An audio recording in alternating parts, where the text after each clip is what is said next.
بسم اللہ الرحمن الرحیم نحمدہ و نصلی علی رسولہ الکریم اما بعد۔ السلام علیکم۔ آپ دیکھ رہے ہیں دادا اسلامک چینل اور میں ہوں عزیز الحسن۔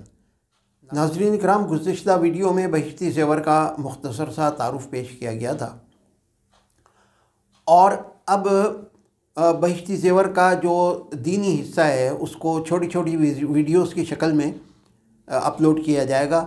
یہ مسائل اور عقائد تمام کے تمام جو ہیں ان کا تعلق فقہ حنفی سے ہے۔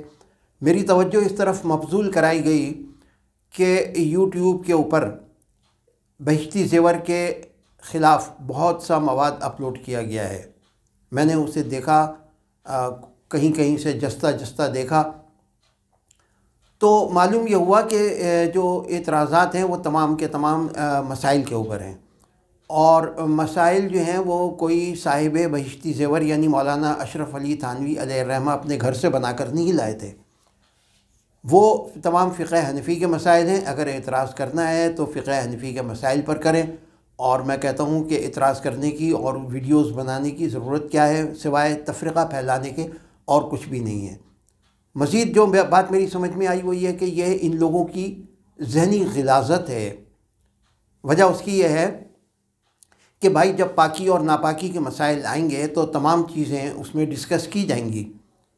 تو اگر کوئی پیشاب پخانے کا تذکرہ ہو تو آپ کہیں ارے ارے ارے کیسی غلیظ اور گندی کتاب ہے۔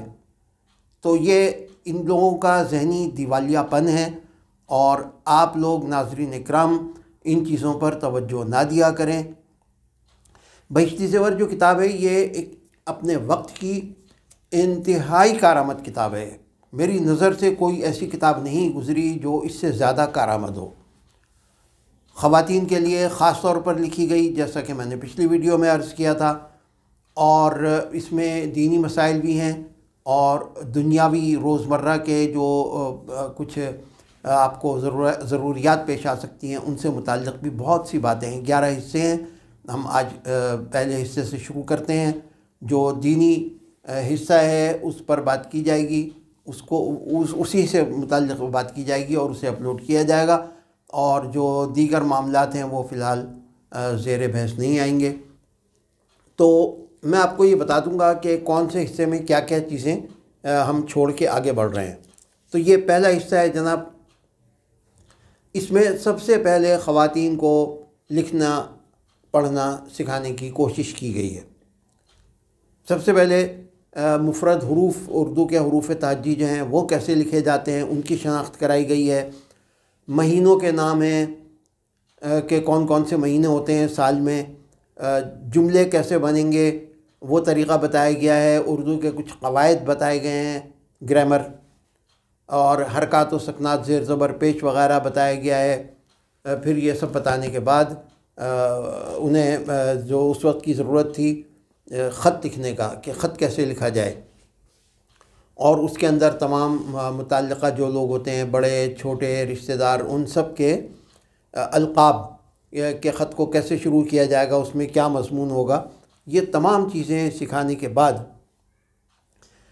پھر یہ بھی ہے کہ خط کا پتہ کیسے لکھا جائے گا مکمل طور پہ انہیں، تاکہ وہ زندگی گزارنے کے جو چیزیں ضروری ہیں وہ ان کے علم میں آ سکیں، خواتین کے لیے خاص طور پر۔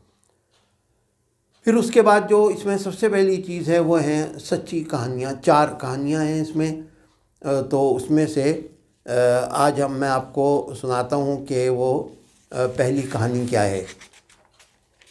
خیال رہے کہ یہ سچی کہانی ہے، اور یہ یوں شروع ہوتی ہے کہ اچھا، اس میں جب میں آپ کو سناؤں گا تو اس میں الفاظ کا اور بیان کا تھوڑا سا فرق ہو سکتا ہے، آپ اسکرین پہ دیکھتے رہیں۔ یہ اس لیے کہ شاید مجھے کچھ چیزیں اس میں مشکل لگتی ہوں الفاظ اس وقت کے اعتبار سے، تو وہ میں تھوڑا سا تبدیلی اپنے طور پہ کرتا رہوں گا۔ حضور اکرم صلی اللہ علیہ وسلم نے فرمایا کہ کوئی شخص کسی جنگل میں تھا، وہاں اس کے ساتھ کیا واقعہ پیش آیا کہ اس نے بادل کا ایک ٹکڑا دیکھا، اور اس بادل کے ٹکڑے کو یہ کہا جا رہا تھا کہ جاؤ فلاں کے باغ کو پانی دو۔ یہ آواز سن کے، یہ گویا حکم تھا، وہ بادل کا ٹکڑا چلا تو جب وہ بادل کا ٹکڑا چلا تو یہ بھی اس کے ساتھ ساتھ پیچھے چلا۔ وہ کیا دیکھتا ہے جا کے کہ ایک جگہ سنگستان یعنی پہاڑی کوئی جگہ تھی، اس میں وہ پانی برسا، بادل کا ٹکڑا جو ہے برسا، خوب برسا، اور اس کا جو پانی تھا وہ ایک نالے میں جمع ہو کے اور چلا۔ اب یہ شخص بھی اس کے پانی کا پیچھا کر رہا ہے اس کے ساتھ ساتھ کہ یہ پانی جا کہاں رہا ہے، آخر یہ کیا ماجرا تھا۔ تو دیکھا کیا کہ ایک شخص جو ہے اس کا ایک باغ ہے اور اس میں کھڑا ہوا اور وہ اپنے بیلچے کی مدد سے اپنے باغ کو اس پانی میں سے پانی دے رہا ہے، سینچ رہا ہے۔ اب یہ شخص جو ہے تجسس کی وجہ سے اس شخص کے پاس پہنچا اور اس سے کہا کہ اے بندہ خدا، تیرا نام کیا ہے؟